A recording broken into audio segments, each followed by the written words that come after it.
Hey guys, so interview season is upon us, and I'm getting a ton of questions through Instagram, through TikTok, through email, through my website, boristhepa.com, basically just asking for general interview tips. Because a lot of people aren't telling me specifically what kind of interviews they're going on, so individual, MMI, multiple mini interview, group interview, writing sample. There's a lot of different ways that PA schools, medical schools, nurse practitioner schools go about interviewing people, and all of them have different strategies. But this is an email, or this is a document I kind of composed from years of doing mock interviews with people and just kind of giving general advice to people before we even do a mock interview so that they can prepare, they can practice, and they have specific advice to go off of before we even do the mock interview so that they can have the best mock interview possible. And then, of course, I'll tweak their performance even more and they'll have the best interview possible. And of course, like everything else, practice makes perfect. And these are just some things to practice. So I'm going to try to get my big head out of the way here. Oh, there we go. And read to you this document word for word and just kind of riff on it and give you guys some general PA school and medical school interview advice to hope that you guys can get some value out of this instead of having 1,000 people emailing me and having me share this document with 1,000 people. That's going to be very labor intensive for me and I don't want to do it. So I'd rather just kind of refer people to this video that I'm making right now.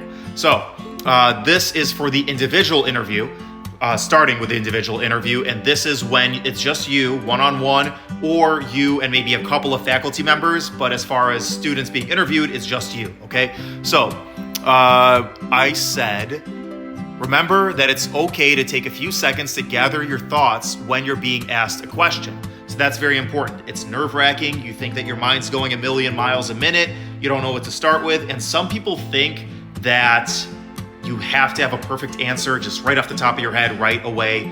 Not true. Not true at all. You can take a few seconds to gather your thoughts without it being weird. You can even ask, if you're nervous how you're being perceived, you can even ask the proctors, hey, can I have just a couple of seconds to gather my thoughts? Who's gonna say no? Who the hell's gonna do that? Who's gonna say no? If they do, I honestly don't know what to tell you. That's really awkward, but I highly doubt it. So you can totally ask for just a couple of seconds to gather your thoughts, and then you can be free to just think for a few seconds. Now, don't sit there and look at the ceiling or stare at the proctor or look at your hands or something for 5 minutes. That would be tremendously awkward. Give it 5 seconds, 10 seconds max. Don't sit there forever, but it's okay to ask for a little time to gather your thoughts because you do want to gather your thoughts and think of a good response.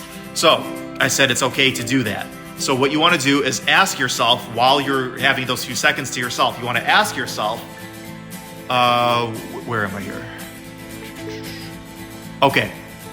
Ask yourself what the interviewer is asking and why they're asking it, and then think of the response and then answer. Don't just think of the first thing that comes to your head. Think of why are they asking me this?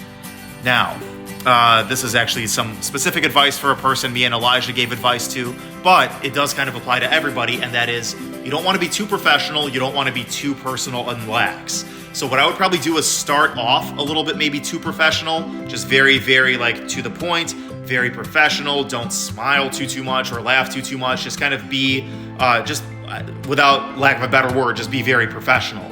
Then if the proctor or proctors are very, very warm and inviting and conversational, then maybe loosen up a little bit. Now don't loosen up too much to where you're telling freaking inappropriate jokes or anything like that. That's totally not okay.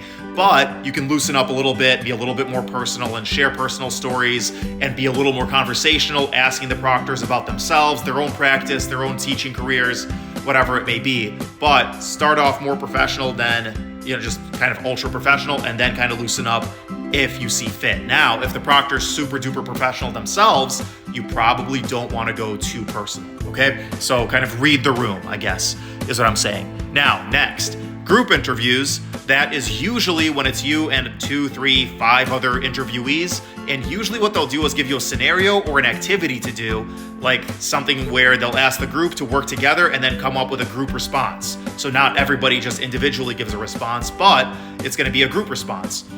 Or they'll just ask the group to discuss something and then they'll just basically let you go and watch.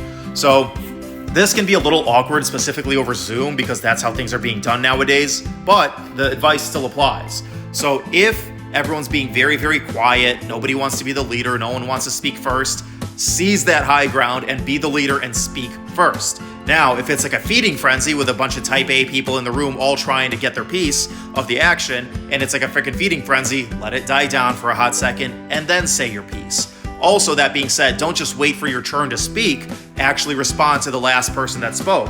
Keep it conversational. It's not just it's not 9 individual interviews, it's 9 people working together collaboratively, okay? So don't just wait for your turn to speak, actually respond to what the group is talking about. So that's another piece of advice there. Another thing there you can do in the group interview is try to exhibit leadership qualities. If no one's speaking, speak first. If the group is kind of going into like left field or whatever and they're not really focused on what you're supposed to be focused on, have the group focus on what you're supposed to be focused on. Be like, hey guys, by the way, this is definitely a really good discussion, but we were asked to do this, so can we bring it back to this topic? I think X, Y, and Z, okay? Another leadership topic you can do, or another leadership thing you can do, is try to include the quiet people. If you've noticed that like Amy, Brittany, John, and Bill are taking all the attention away and not letting anyone else speak, ask Susie or ask David, who's sitting there in the corner not talking, hey, David, what do you think about this? Just literally just like that. And then like allow them to speak, because 5 heads are better than 4 are better than 3. You want to get everybody's opinion because they might have something really good to say. They're just a little shy and bashful, and you want to bring them into the conversation.